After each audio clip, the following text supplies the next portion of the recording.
So welcome back. I think we can start with the final session and the last talk of this conference, and I'm very happy to have David Loeffler here on board. David graduated from Imperial College in London in 2008, and then went to University of Cambridge, where he stayed for 2 years as a research fellow, and then became a lecturer, and until he became full professor at the University of Warwick, where he stayed from 2010 to actually last year, 2023. And starting last year, he's now in Switzerland at the Uni Distance Swiss. Also, he received a lot of prizes from the London Mathematical Society, the Withard Prize, for instance, and also has a running ERC Consolidator grant on topics that are related to his topic now, and this is on Euler systems and the Bloch-Kato conjecture. So it's yours.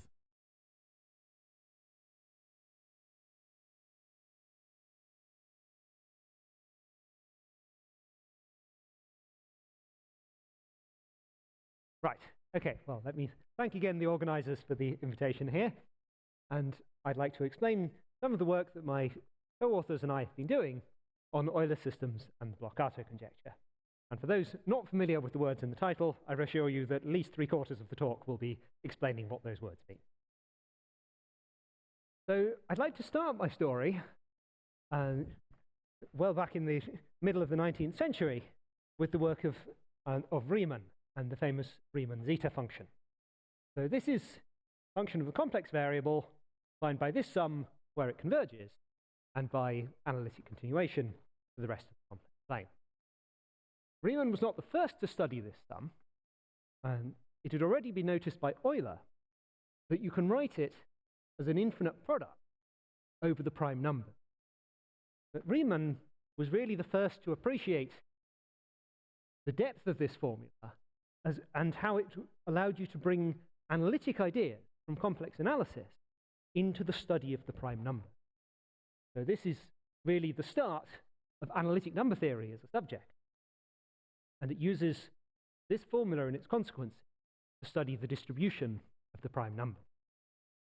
One could, of course, fill many, many talks with distribution of the primes, but I want to move on to generalizations of that problem and ask what other kinds of functions of the same general type we can consider and what they will help us count. So the one setting I want to consider is that of number fields, so finite extensions to rational numbers. For instance, you take the rationals and you throw in square roots. And one of the first unpleasant surprises in the theory, you can make sense of the integers inside this field, but typically it doesn't have unique prime factorization. You have irreducible elements, but some elements have more than one factorization into irreducible. And it took a long time to sort this out with the realization that rather than looking at elements, you should look at ideals. So the correct statement, sorry, getting ahead of myself, the correct statement is that in number fields, you should be looking at factorization of ideals in the ring of integers into prime ideals. And this always works. And somehow the only cases where we have unique factorization of elements are where all ideals happen to be generated by a single element.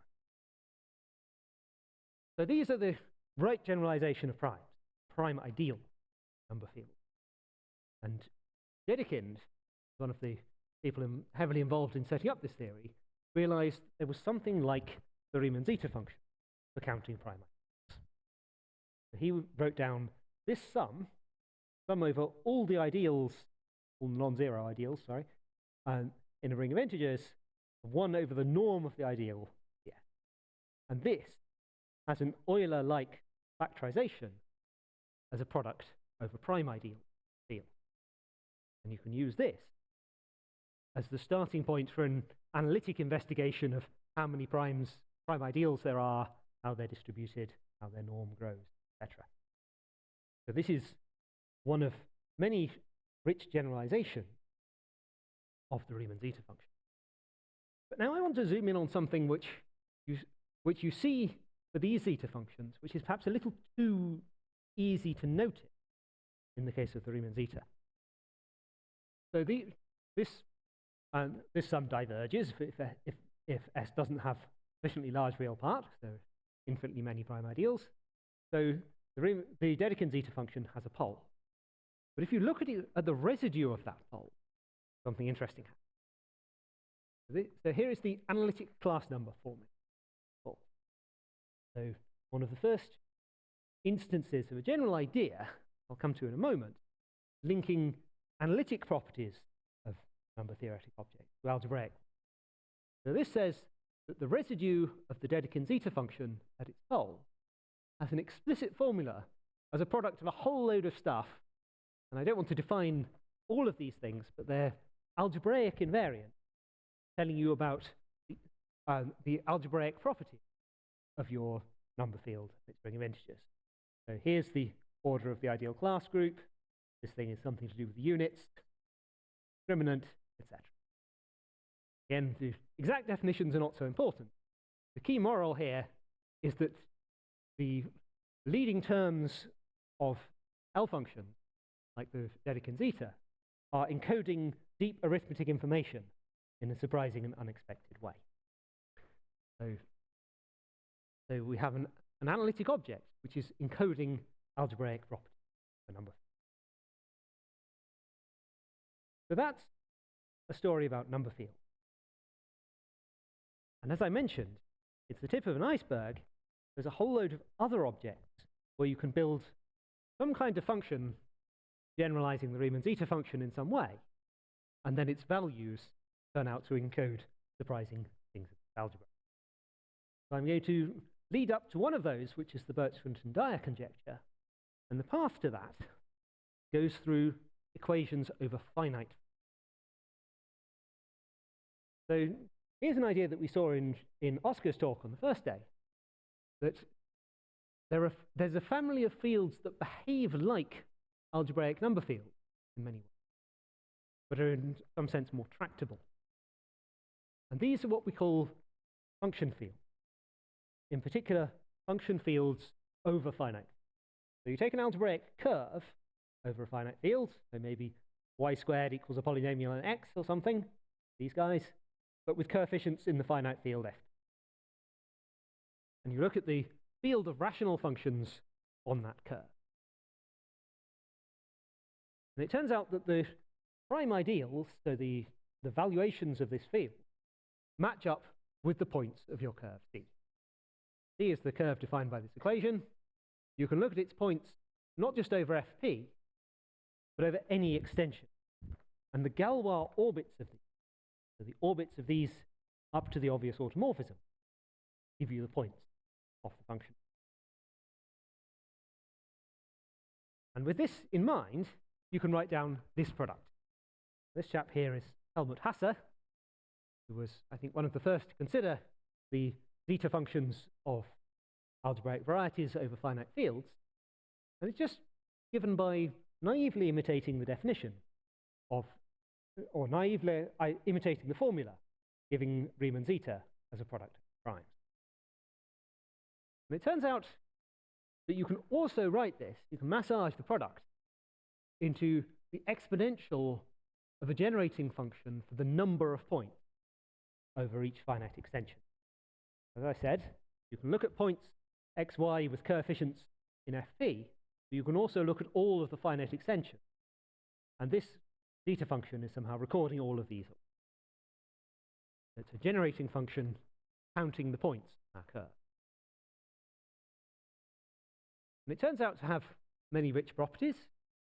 So it's actually a rational function in p to the minus s, although this is very unobvious from how it's defined. And there's an analog of the Riemann hypothesis, proved for curves by André Weil, that tells you about the real parts of its zero. So this is a hard and deep theorem, although a great deal less hard and less deep than the Riemann hypothesis as Riemann formed it.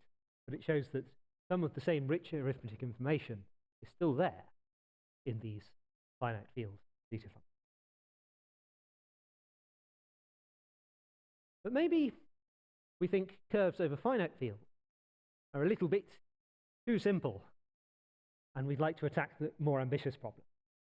So this is getting closer to the problems I want to focus on in this talk. What if we take algebraic curve over the rational number? Or over any number. Let's do the rational.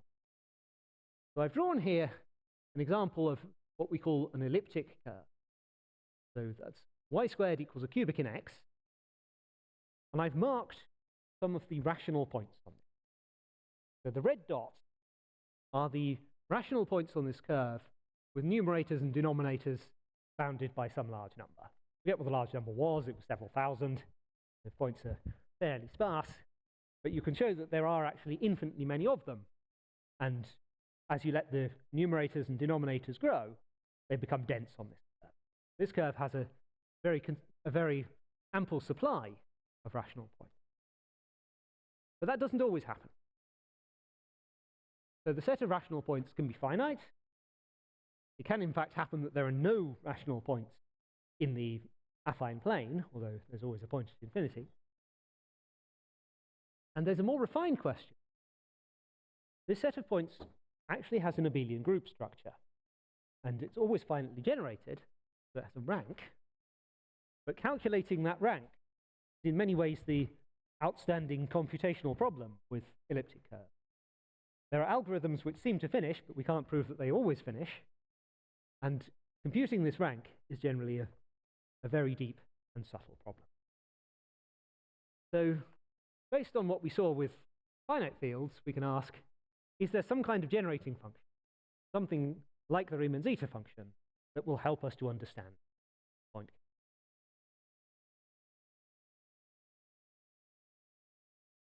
And here's an outrageous idea, which, when you think about it, just sounds like it's completely naive and would have no chance of working. So we can take our curve, had a curve defined over the rationals, and you can just reduce the equation mod p.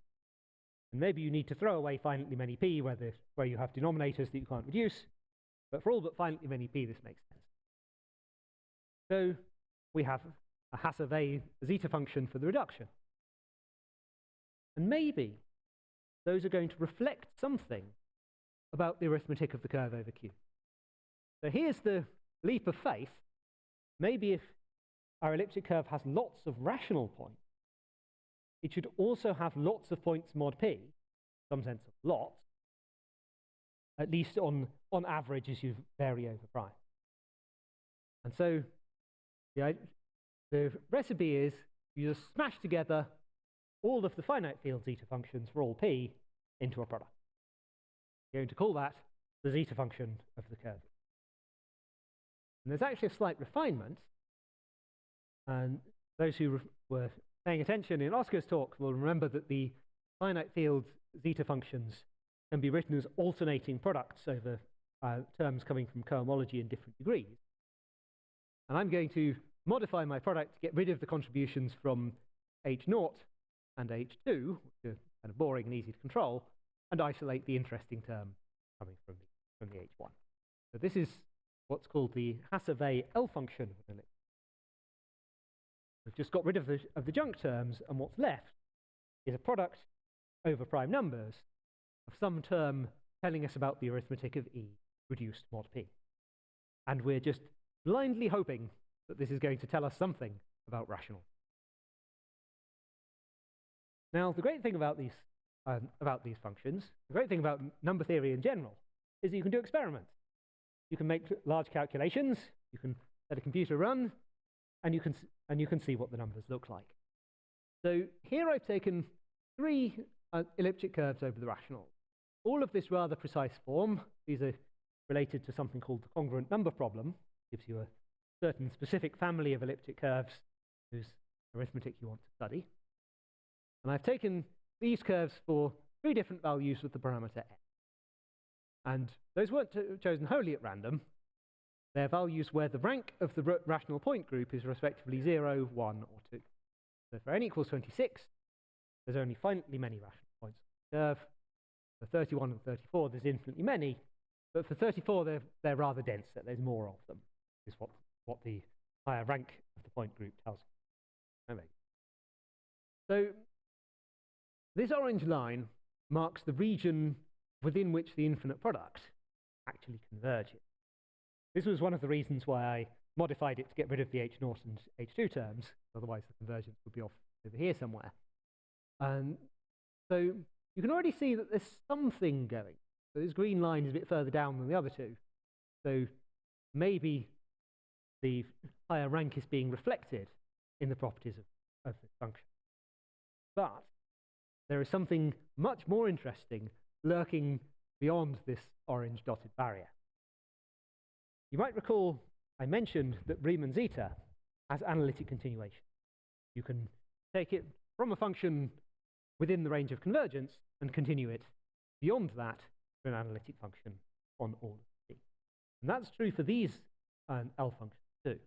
So it's much harder to demonstrate. But you can do it, and you can draw graphs. And when you do that, something quite remarkable. So you see immediately that something important is going on at the point s equals 1. So this red line, so the rank 0 curve, is not going through the axis. The green and the blue ones are.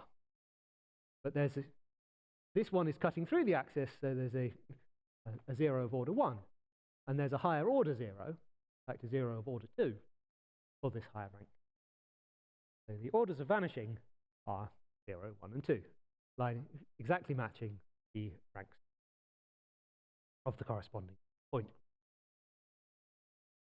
And that is a numerical example of the Birch-Swinnerton-Dyer. So here's Brian Birch and Peter Swinnerton-Dyer, very pleasant looking Cambridge garden party. And here is their conjecture that for any elliptic curve over the rational numbers, order of vanishing of the L function at s equals 1 is equal to rank. Again, we have this phenomenon that the L function is encoding arithmetic data, an algebraic kind, that somehow it has no obvious right to know. And there's a refined form of the conjecture that predicts the leading term, this non-zero Taylor coefficient, in terms of an explicit formula which looks rather like the analytic class number formula I showed you earlier. Product of various different terms, all of them algebraically defined and telling you something about the algebra. Just a comment on where this conjecture came from. It was discovered in much the way I just showed you. These two chaps made large tables of numerical data. They plotted some graphs of some L functions, and they guessed the conjecture based on experimental evidence. But this was in 1963. At the time, there was one computer in Cambridge, and it took up a room about the size of this one. So this was one of the first real decisive applications of numerical computations to number theory. Nowadays, we can repeat these conjectures in a fraction of a second on your phone or whatever. But back in those days, using numerical computations to formulate conjectures in pure maths was quite a daring and unusual thing. But it's an industry that continues to the present day. There is a huge amount of numerical evidence supporting this conjecture. There are also many generalizations.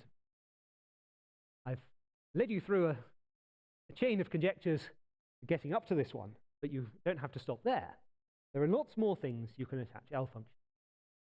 There are algebraic varieties, any system of algebraic equations and any number of variables, you can attach L functions. You can work over any number field other than the rationals. And there's an even further generalization, which I'm going to mention but not define in any way. You can chop these L functions up as products of pieces corresponding to what are called motives, the sort of chunks of the geometry of an algebraic variety. So a motive is in some sense the most general thing we know how to attach an L function to, and it's still given by some product over prime numbers of a locally defined term telling you something about the reduction of your motive. So this side of the conjecture, the L functions, generalizes very well. What's much harder is to generalize the rank of the points group. Let me remind you of the statement of the conjecture. So to generalize this.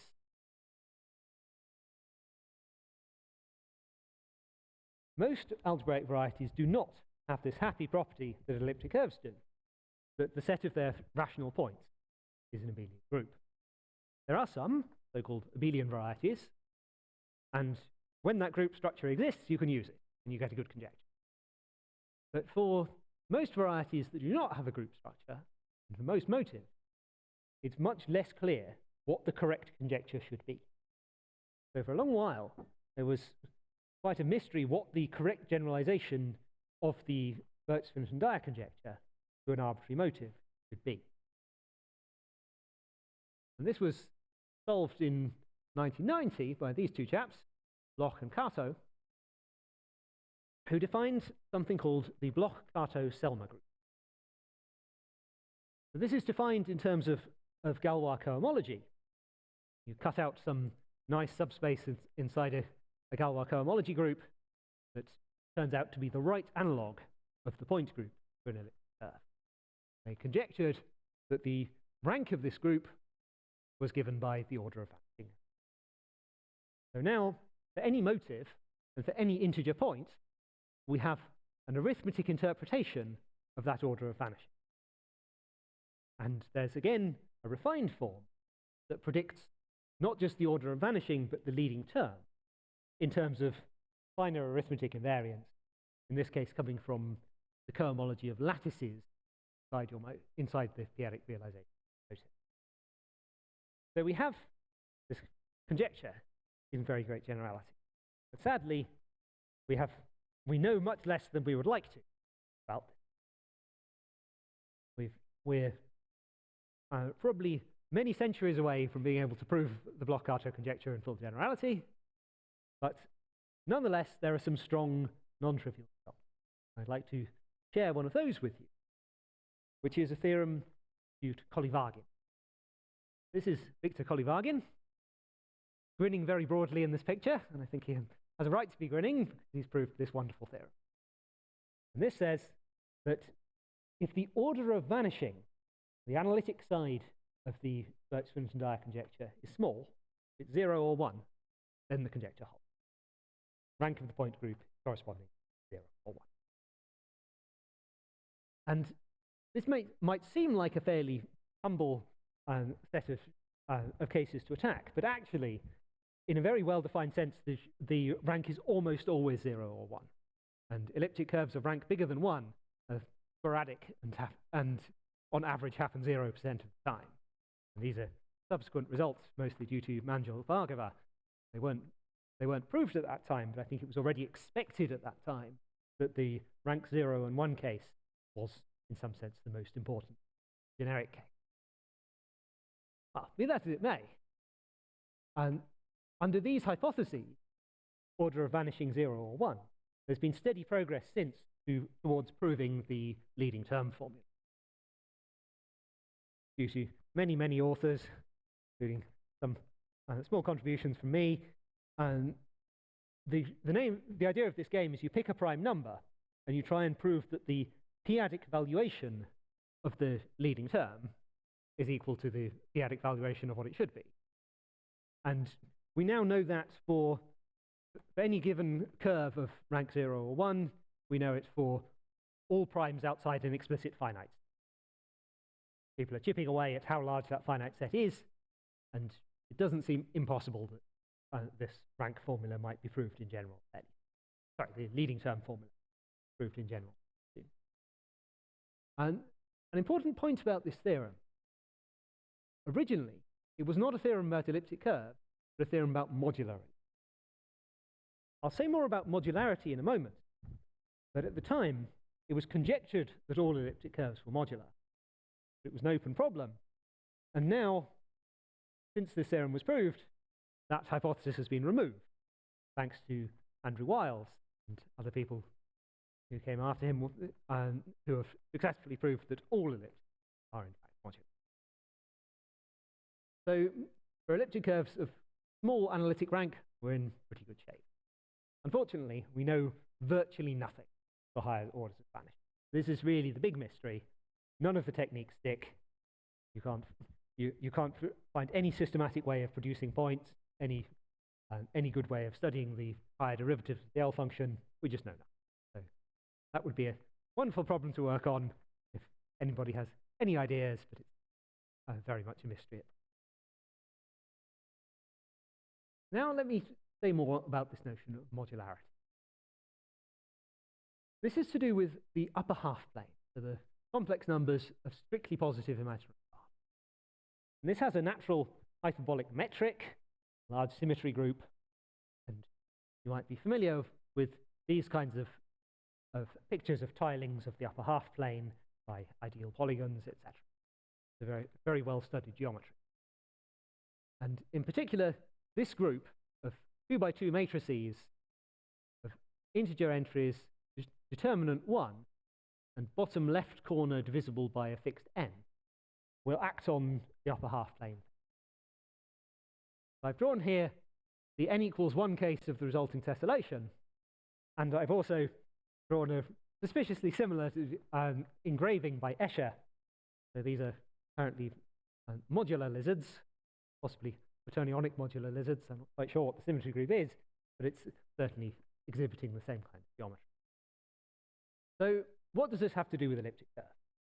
The answer is that you can consider this quotient, which is naturally a Riemann surface, and we say an elliptic curve is modular if it has a dominant map, a surjective map, from one of these upper half plane quotients. Taniyama and Shimura conjectured way back in the 50s, I think, that actually all elliptic curves over modular, and as part of the proof of Fermat's last theorem, this was established for a large class of elliptic curves by Andrew Wiles, Richard Taylor, and these 4 people mocked up all of the remaining cases. This is now, yes, this was the key to the proof of Fermat's last theorem. Come back to towards the end of the talk if there's time. So what can we do with this modularity? I want to briefly mention how modularity enters into Kolyvagin's work, and then that will be the starting point for the newer work that I want to explain at the end. So we start with this definition. A point in the upper half plane is said to be a CM point if it actually lies in a quadratic imaginary number field. A plus b root minus d, where a and b are rational. And we define a Higner point to be the image of a CM point under one of these modular parameterizations. So for E to be modular means that we have this map phi. These maps are close to unique when they exist, unique up to some small group of automorphisms. So it makes sense to study where they send CM. Higner point, the image of a CM point under one of them. E of C topologically is like a torus, and so you get some sort of simply torus with lots of marked points on it coming from algebraic points lying in the upper half plane that are defined over imaginary quadratic. And the miracle is that these are algebraic as points on the cubic curve, the elliptic curve. So this is totally not there for free. I mean, this modular parameterization is a very analytic thing, given by some infinite series coming from modular form theory. There's no reason why it should send algebraic things to algebraic things in general. And I think it's conjectured that if you have a point in the upper half plane whose coordinates are algebraic, but not in one of these quadratic fields, then its image should be transcendental always. So it's an odd little miracle coming from ultimately from 19th century elliptic function theory, that you can show that these particular kinds of points are actually algebraic. So this gives you a fund of algebraic points on an elliptic curve, assuming. And we don't just know they're algebraic, we know somehow precisely how algebraic they are, because we know how the Galois group of Q acts on them. This is Shimura's reciprocity law, which gives you a formula for how the automorphisms of Q bar act. And the field of definition is always an abelian extension, so a Galois extension with abelian Galois group of the imaginary quadratic field that your CM point started by. So these are the key inputs in Kolyvagin's proof. So Higner theory gives you a fund of points defined over an infinite family of different numbers. So as the complication of your point grows, the degree of the number field it's defined over will get bigger and bigger. But you have some control over them all the same. And they satisfy this norm compatibility.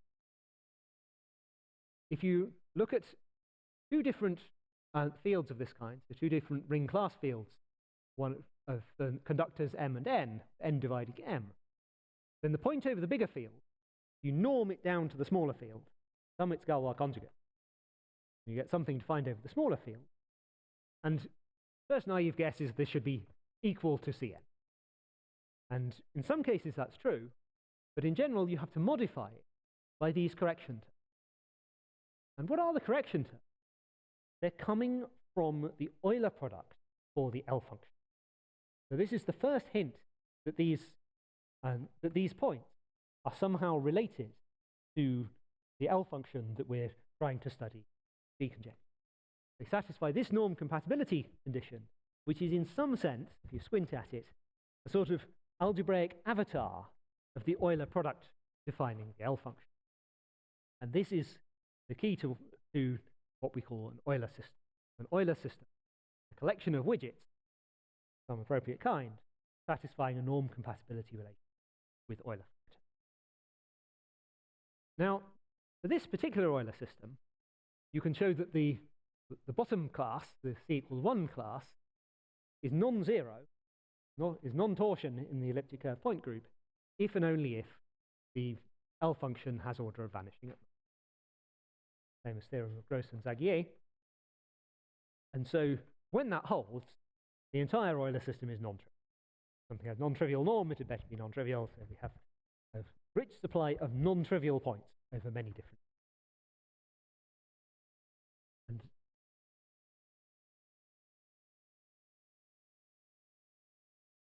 yes, that's what I wrote. And the point is that what you care about for the Gross-Zagier theorem is the order of vanishing of the L series over K, where K is a well-chosen imaginary quadratic field. And if the order of vanishing over Q is 0 or 1, you can choose K, so the order of vanishing over K is exactly 1. And then you construct your Euler system living over all of the abelian extensions of that fixed K.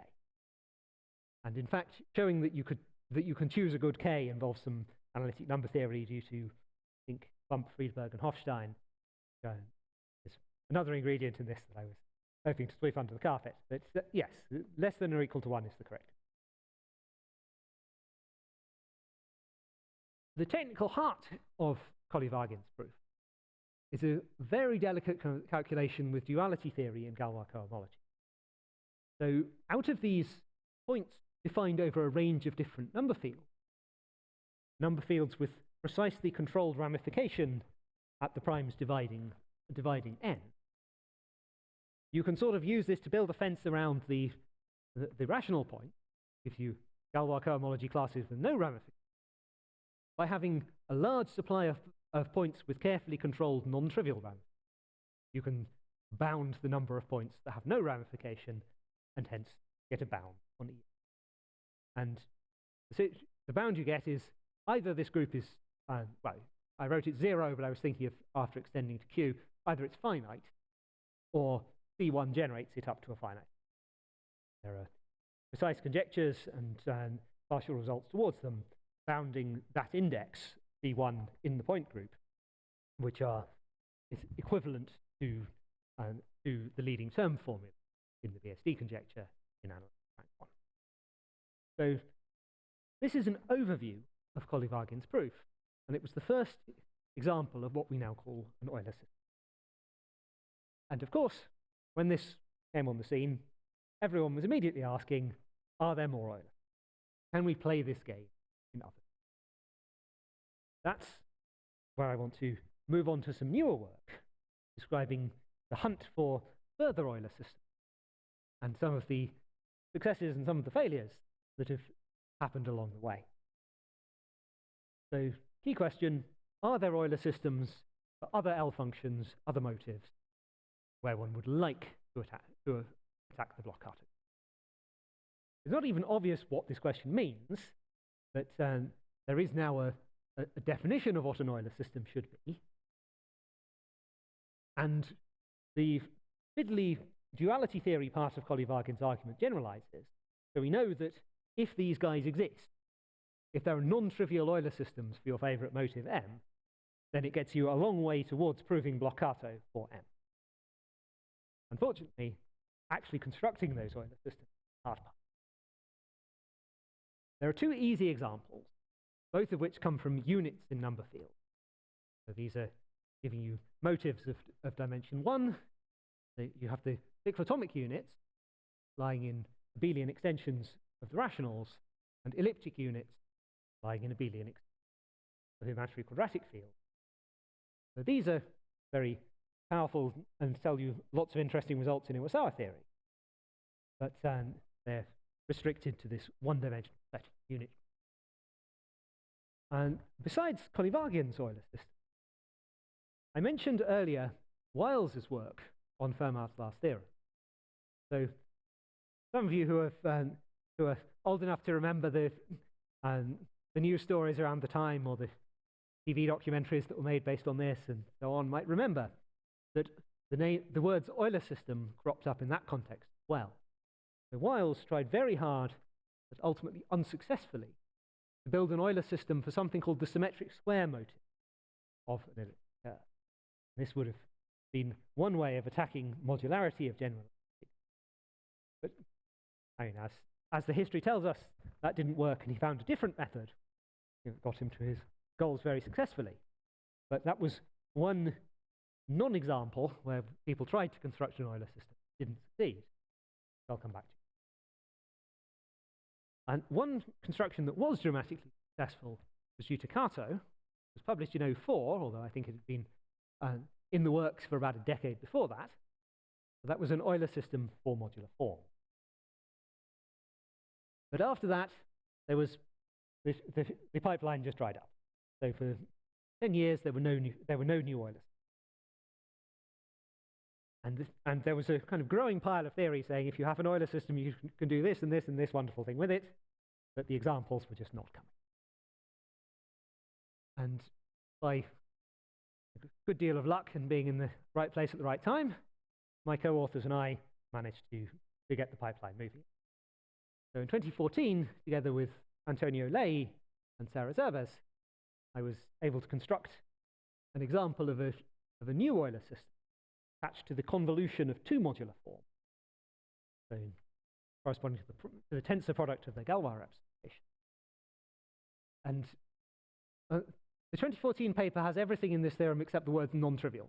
It took us another 3 years and substantial input from a new collaborator, Guido Kings, to prove that it wasn't the zero Euler system. So proving these things are non-trivial is very hard. But we were eventually able to do this and deduce more new cases of the Bloch-Kato conjecture, applications to BSD as well. I should mention this builds on earlier work of a number of people, including Bertolini, Darmon, and Rocha, working on this roughly the same time we were. And it gives new results towards Bloch-Kato and towards BSD number field. So this, fortunately, was not just an isolated construction. The methods that we introduced for this construction, unlike the previous approaches to constructing Euler systems that were very much one shot, this turned out to generalize. So now we have more and more Euler systems coming in. A production line moving. So the setting now, we've shifted a bit from algebraic variety to automorphic form. So the idea is to take a matrix group, technically a reductive group to which you can attach a Shimura variety, some nice kind of matrix group, and then you have a notion of automorphic form, generalizations and modular form for that group. And you can try and build Euler systems for the L functions attached to those automatic forms. And the case I just described is the case of the product group GL2 times GL2. This is the natural home of the Rankin-Selberg L function and the construction that we made in 2015. But you can just get rid of GL2 times GL2 and try plugging other matrix groups into our approach and see where you get. And we were able to construct some more Euler systems, for instance, one attached to genus 2 Siegel modular form, the group GSP4. And you can keep going beyond that. There's unitary groups, Hilbert modular groups, etc. So now we have an industry of constructing Euler systems. And we have a somewhat more difficult and thorny industry, but one still going, of, jumping ahead of I should say that this uses the geometry of Shimura varieties, the generalizations of these upper half-plane quotients that I had before. So this is the link between automorphic forms and algebraic varieties in the algebraic world of motifs and so on that I mentioned earlier. So yes, we do have non-triviality results for some of these Euler systems. So if you remember from my previous slide, showing that they're non-zero is a good deal harder than just constructing them in the first place. Construct something that looks like it should be non-zero is easier. Proving that it's really non-zero is much harder. So this is done for GSP4 and for quadratic Hilbert modular groups. We're working on generalizing the methods. So soon we should have non-triviality when the corresponding L functions are non-vanishing. So the non-triviality comes from a relation to L function by what we call an explicit reciprocity. And this is something that's in progress. So this is a summary of a long series of works over many years by myself and many other co-authors, Giada Grossi, Antonio Lei, Anselm Filoni, Chris Skinner, Sarah Zerbers, all involved at various different stages of this construction. And so now we have quite a range of Euler systems and more new cases of the Bloch-Kato conjecture to correctly form. So I'll just summarize a couple of the applications. Firstly, we have the Bloch-Kato conjecture for non-zero values of the L function of Siegel modular. Use a Siegel modular form, has an L function, and there's a certain range of values we call the critical values. If you have a critical value that's non-zero, the corresponding Bloch-Kato-Selmer group is fine. One of the things. This is edged around with lots of technical hypotheses, but that's the overall shape. And a variant on that, which is unfortunately not as complete as we would like, concerns the case of weight 2. So weight at least 3 is much easier, but weight 2 Siegel modular forms are, in some sense, the most interesting one, because they correspond to abelian surfaces. Two-dimensional projective algebraic varieties with group structure. This is a modularity conjecture which is still open in general. Many cases are known. So if you have an abelian surface which is modular, one big conjecture, and also satisfies a condition we call deformability, that's the other big conjecture, and the L function is non-zero, we can prove that A of Q is finite. So we have the analytic rank 0 case of BSD for abelian surfaces under a regrettably long list of hypotheses. And the final application I'd like to mention is this symmetric square case, which came up in the work of Wiles. Of course, Wiles was able to achieve his goals by, copious success by a different method that did not involve Euler systems. But we think it's interesting to revisit the construction with all of the things that we've learned in the intervening 30 years. And we can now show that there really does exist an Euler system in the setting that Wiles was trying to study. We can now build a non-trivial Euler system for the symmetric square of modular form. And this gives a new slant on parts of the proof of Fermat, and it also gives genuinely new results about the Iwasawa main conjecture. And I should mention that this is not the only construction of an Euler system in this context. You wait 30 years for an Euler system and then two come along at once.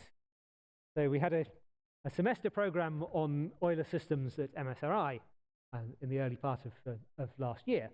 And there were two announcements made there of Euler systems for the symmetric square. One was ours, and the other totally independent one was by San Giovanni and Skinner, who they use utterly different geometry. They start from different input, but they are also able to construct an Euler system in this case. It's interesting to compare them when their work is complete, still in preparation at the moment. So these are just a few of the cases where we can build Euler systems and use them to approach some of the major open problems, such as the Bloch-Kato conjecture, relating special values of L functions to arithmetic of algebraic variety. I think I'll stop there, so thank you for listening.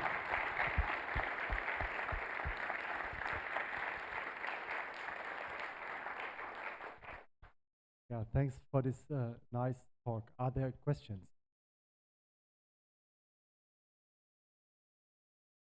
Nobody with a new Euler system? No new Euler system here. This example of the BSD for abelian surfaces, do you have other situations where, at least conjecturally, there's like a modularity, possibility of a modularity result that covers another BSD type theory from your result? Well, there's one thing that's a special case of that where the modularity is easier to approach. So one way of getting an abelian surface is to take a quadratic number field and an elliptic curve over it, and then do restriction of scalars. So we already know BSD in small analytic ranks over real quadratic fields, over quite general, totally real fields. But over imaginary quadratic fields, it's much harder. And Cariani, Newton, and other people have been proving wonderful results over the last year or two about modularity of elliptic curves over imaginary quadratic fields. And those are covered by our, those are legal instances that you can plug into this theorem. So there are a fund of cases where modularity is known. As for going beyond that, so abelian varieties of higher dimension, this seems to be difficult because somehow the larger the dimension of the algebraic variety, the further away the automorphic form is from being regular in its weight, less likely it is to be cohomological. And that makes it harder and harder to get at using our methods, somehow recede by deformation from the regular weight region. So this is a case which seems to be difficult, but perhaps abelian varieties with some extra structure, so maybe the sorts of things that are uniformized by unitary groups might be accessible. This is something we're planning to look at. Are there more questions? Yeah, Catherine? I have a very big. Could you? I didn't quite understand like the vibe of Euler systems. Could you? How they relate to Euler products again? Okay, let me go back to that slide. I should perhaps have given the formula in a little more detail, but it would have weighed down the slides a bit. Yes, here is the formula.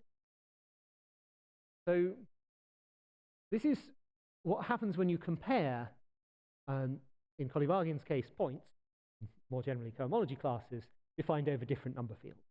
So this Cm is defined over the large number field Km, and we're norming it down to the smaller field Kn. And the important quantity to look at is the difference between the sets of primes that ramify in Km and Kn. So we have a correction term for every prime that divides m but not n. And what the correction term is the local Euler factor. If I write this down on a board. So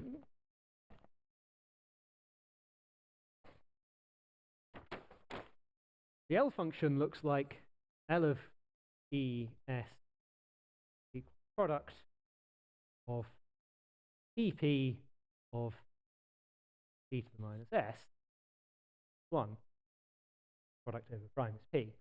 And this is a polynomial, Pp quadratic. And the term in that formula is actually Pp evaluated at the Frobenius element, which lies in the group ring, which acts on this, which acts on this group of points. This is an element of this Frobenius is an element of the Galois group of Kn over K. Sorry.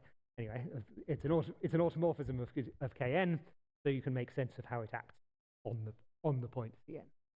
So the key thing is this quadratic polynomial. You can evaluate it at p to the minus s and get some function on the upper half plane. Sorry, some function on the complex numbers, which you can plug into an infinite product. But you can also regard it as living in a group ring and plug in the Frobenius element, and then act on points of an elliptic curve by it.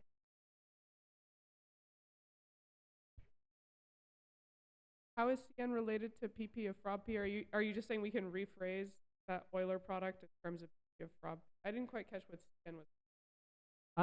Cn is some point of E over the field Kn. And yeah, so somehow the structure, the shape of the norm compatibility relations among these points is very much reflecting the way that the L function is built up from these local terms. Are there more questions? As I see no questions, then first let us thank David for this nice talk again. Thank you.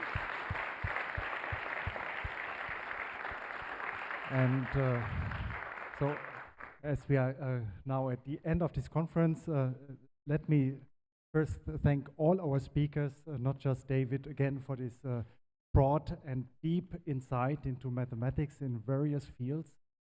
So thanks all the speakers, this is most important. And then let me also thank all of you who contributed to this conference.